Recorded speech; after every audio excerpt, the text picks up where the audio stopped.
Hi, welcome back to another video. In this video, I will talk about different types of comprehensions. That is list comprehensions, dictionary comprehensions, and set comprehensions. Now, what are comprehensions? Usually, we use a collection list or dictionary or sets.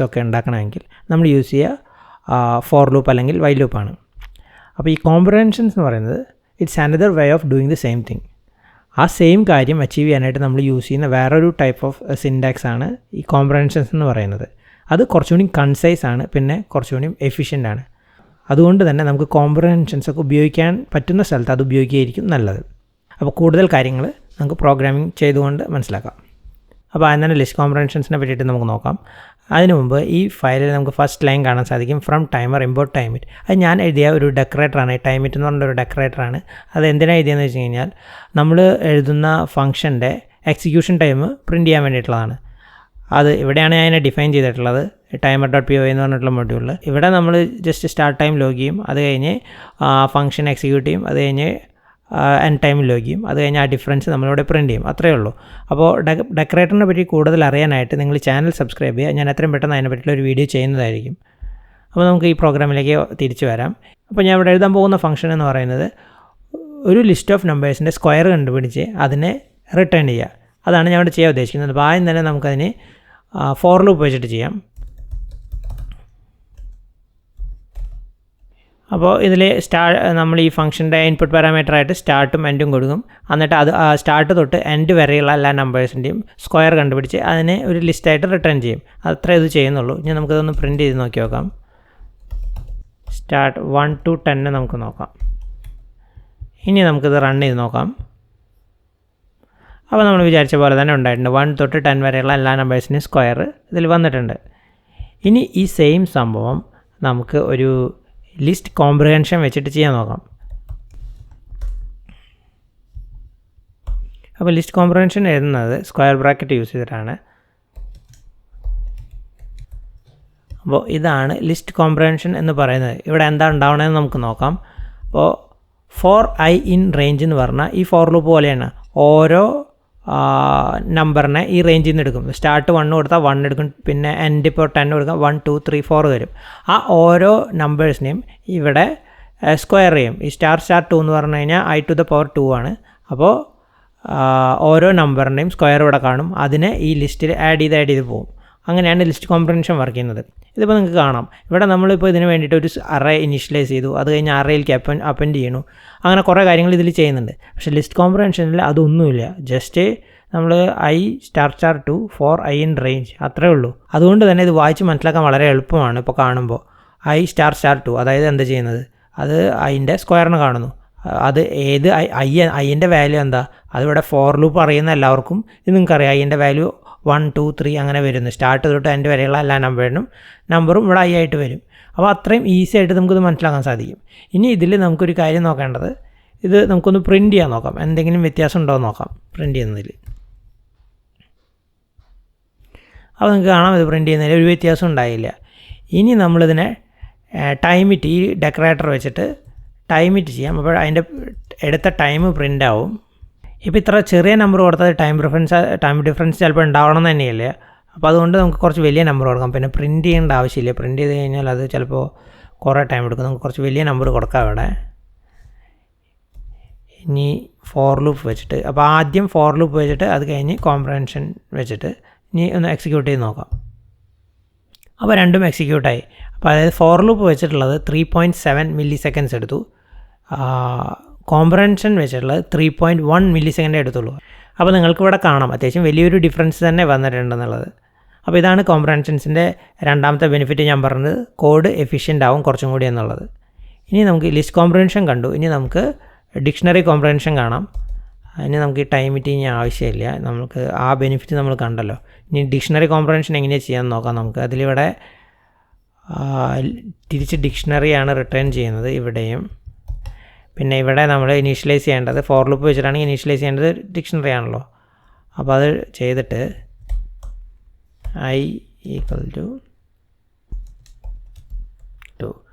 ഇനി dictionary comprehension എന്ന് പറയുമ്പോൾ അതിൻ്റെ ബ്രാക്കറ്റും square bracket അല്ല, പിന്നെ ഇവിടെ I column കൊടുക്കണം. അപ്പോൾ ഓരോ ഐ എടുത്ത് അതിനെ കീ ആക്കി വാല്യൂ സ്ക്വയർ ആക്കി വയ്ക്കും. എന്നിട്ട് തിരിച്ച് റിട്ടേൺ ചെയ്യുമ്പോൾ അതിൻ്റെ ഒരു ഡിക്ഷണറിയാണ് റിട്ടേൺ ചെയ്യുക.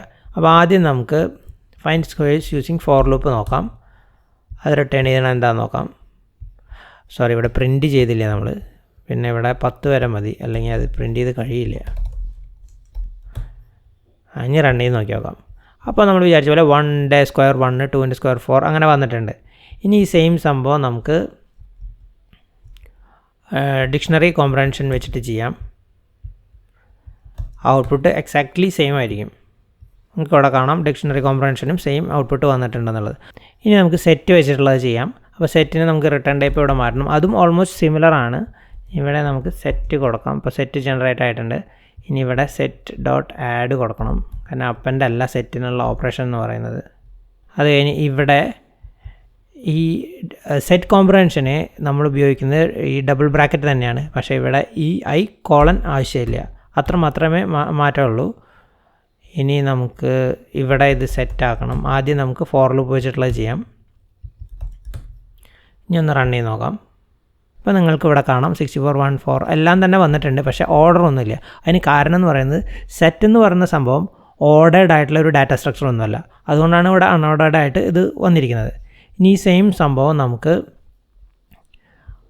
ഫൈൻഡ് സ്ക്വയേഴ്സ് യൂസിങ് കോംപ്രഹെൻഷൻ വെച്ചിട്ട് കാണാം. ഇനി ഇതൊന്ന് എക്സിക്യൂട്ട് ചെയ്ത് നോക്കി നോക്കാം. അപ്പോഴും അവിടെ സെയിം ഔട്ട്പുട്ട് തന്നെ വന്നിട്ടുണ്ട്.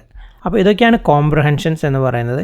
ഇനി ഇതിനോട് സിമിലർ ആയിട്ടുള്ള മറ്റൊരു സംഭവമുണ്ട്. അതിൻ്റെ പേരാണ് ജനറേറ്റർ എക്സ്പ്രഷൻസ്. അപ്പോൾ ഈ ജനറേറ്റർ എക്സ്പ്രഷൻ ഞാൻ ഈ വീഡിയോയിൽ കവർ ചെയ്യുന്നില്ല. അപ്പോൾ നിങ്ങൾക്ക് അതിനെ പറ്റിയിട്ട് കൂടുതൽ അറിയണമെങ്കിൽ നിങ്ങൾ ചാനൽ സബ്സ്ക്രൈബ് ചെയ്തിടുക. ഞാൻ അത്രയും പെട്ടെന്ന് അതിനെ പറ്റിയിട്ടുള്ള ഒരു വീഡിയോ കൂടി ചെയ്യുന്നതായിരിക്കും. ഇനി ഈ കോംപ്രഹെൻഷൻസിനെ പറ്റിയിട്ട് ഒരു കാര്യം കൂടി എനിക്ക് പറഞ്ഞാൽ കൊള്ളാമെന്നുണ്ട്. ഈ കോംപ്രഹെൻഷൻസിനെ കുറച്ചുകൂടി കോംപ്ലിക്കേറ്റഡ് ആയിട്ടുള്ള കാര്യങ്ങളൊക്കെ ചെയ്യാൻ പറ്റും. അപ്പോൾ അതിന് കാണിക്കാനായിട്ട് നമുക്ക് തിരിച്ച് ലിസ്റ്റ് കോംപ്രഹെൻഷൻസിലേക്ക് തന്നെ വരാം. ഇപ്പോൾ നമുക്ക് find squares of even number using comprehensions അതിവിടെ നമുക്ക് ഇവിടെയും മാറ്റാതെ. അപ്പോൾ ഇതിന് നമ്മൾ ചെയ്യേണ്ടതായിട്ട് വരുന്നത്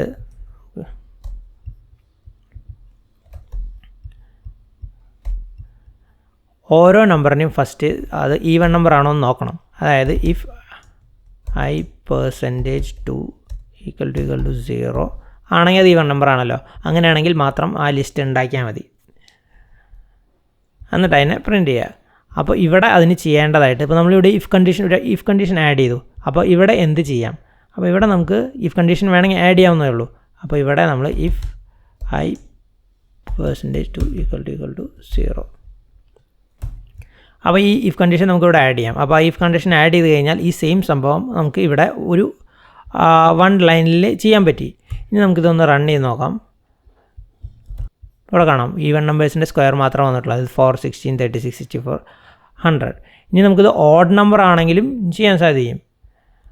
ഇനിയിപ്പോൾ നമുക്കിത് ഓഡ് നമ്പർ ആണെങ്കിൽ ഈ ഇത് മാറ്റിയാൽ മതി. ഇപ്പോൾ ≠0 കൊടുത്തു കഴിഞ്ഞാൽ ഇത് ഓഡ് നമ്പേഴ്സിൻ്റെ സ്ക്വയർ കണ്ടുപിടിക്കും. നമ്മൾ വിചാരിച്ച പോലെ തന്നെ ഉണ്ടായി. ഇനിയിപ്പോൾ നമുക്ക് ഇവിടെ ഒരു കണ്ടീഷൻ കൂടി വേണമെങ്കിൽ ആഡ് ചെയ്യാമെന്ന് വിചാരിച്ചോളൂ. ഇപ്പോൾ ഇവിടെ ഉദാഹരണത്തിന് ഇപ്പോൾ നമ്മളിത് ഇങ്ങനെ ചെയ്തു വിചാരിക്കുക. അപ്പോൾ അതായത് എല്ലാ ഈവൺ നമ്പറിനും ഇത് സ്ക്വയർ കാണും. പിന്നെ 7 എന്നുള്ള നമ്പറിനും ഇത് സ്ക്വയർ കാണും. അപ്പോൾ നമ്മളിത് ചെയ്യുമ്പോൾ ഈ സെയിം സംഭവം നമുക്കിവിടെ അച്ചീവ് ചെയ്യാൻ സാധിക്കും. അത് നമ്മളിവിടെ ഓർ അടിച്ചിട്ട് എഴുതിയാൽ മതി. ഇപ്പോൾ നമുക്ക് ഇങ്ങനെ ഒരു കണ്ടീഷൻ വിചാരിക്കും, കുറച്ചുകൂടി കോംപ്ലിക്കേറ്റഡ് ആയിട്ടുള്ള ഒരു കണ്ടീഷൻ. ഇപ്പോൾ ഇത് തന്നെയല്ല, അതുപോലെ കുറച്ചുകൂടി കോംപ്ലിക്കേറ്റഡ് ആയിട്ടുള്ള കണ്ടീഷൻസ് ചേഞ്ച് ചെയ്ത് നമ്മളിങ്ങനെ പോകണമെന്ന് വിചാരിക്കുക. അപ്പോൾ നമ്മളിവിടെ ഇങ്ങനെയുള്ള അഡീഷണൽ കണ്ടീഷണൽസൊക്കെ ഇവിടെ ഇങ്ങനെ ഇട്ട് പോയി കഴിഞ്ഞാൽ അതിൻ്റെ റീഡബിലിറ്റി കുറഞ്ഞു വരികയാണ് ചെയ്യുക. ഇത് കോംപ്ലിക്കേറ്റഡ് ആയിട്ടുള്ളൊരു സംഭവം ചെയ്യാനുള്ളൊരു ഇതല്ല ലിസ്റ്റ് കോംപ്രിഹെൻഷൻ. കാരണം നമ്മൾ കോംപ്രിഹെൻഷൻസ് യൂസ് ചെയ്യുമ്പോൾ മെയിനായിട്ട് 2 ബെനിഫിറ്റ്സ് പറഞ്ഞു. അതിലൊരു ബെനിഫിറ്റ് എന്ന് പറയുന്നത് റീഡബിലിറ്റി കൂട്ടുന്നു എന്നുള്ളതാണ്. അപ്പോൾ ആ ബെനിഫിറ്റ് പോവുകയാണ് ചെയ്യുന്നത്. ഇവിടെ നമ്മളിങ്ങനെ കണ്ടീഷനിലൊക്കെ ആഡ് ചെയ്യുമ്പോൾ ഇത് പെട്ടെന്ന് വായിച്ച് മനസ്സിലാക്കാൻ കുറച്ച് ബുദ്ധിമുട്ട് വരും. അപ്പോൾ ആ ഒരു ബെനിഫിറ്റ് ഇല്ലാതാവുന്നു. അതാണ് അതിൻ്റെ ഒരു റോൾ ഓഫ് തമ്പ്. അപ്പോൾ ഇത്രയൊക്കെയുള്ളൂ ഈ വീഡിയോയിൽ. നിങ്ങൾക്ക് ഈ കോംപ്രിഹെൻഷൻസിനെ പറ്റിയിട്ട് അത്യാവശ്യം ഒരു ധാരണ കിട്ടിയിട്ടുണ്ടാവുമെന്ന് ഞാൻ പ്രതീക്ഷിക്കുന്നു. ഇനി നിങ്ങൾക്ക് എന്തെങ്കിലും സംശയങ്ങളുണ്ടെങ്കിൽ തീർച്ചയായിട്ടും കമൻറ്റ് ചെയ്ത് അറിയിക്കുക, ഞാൻ റിപ്ലൈ ചെയ്യുന്നതായിരിക്കും. അപ്പോൾ നിങ്ങൾക്ക് ഈ വീഡിയോ ഇഷ്ടപ്പെട്ടെങ്കിൽ do like this video and subscribe to our channel. അടുത്ത വീഡിയോയിൽ കാണാം. Thank you for watching.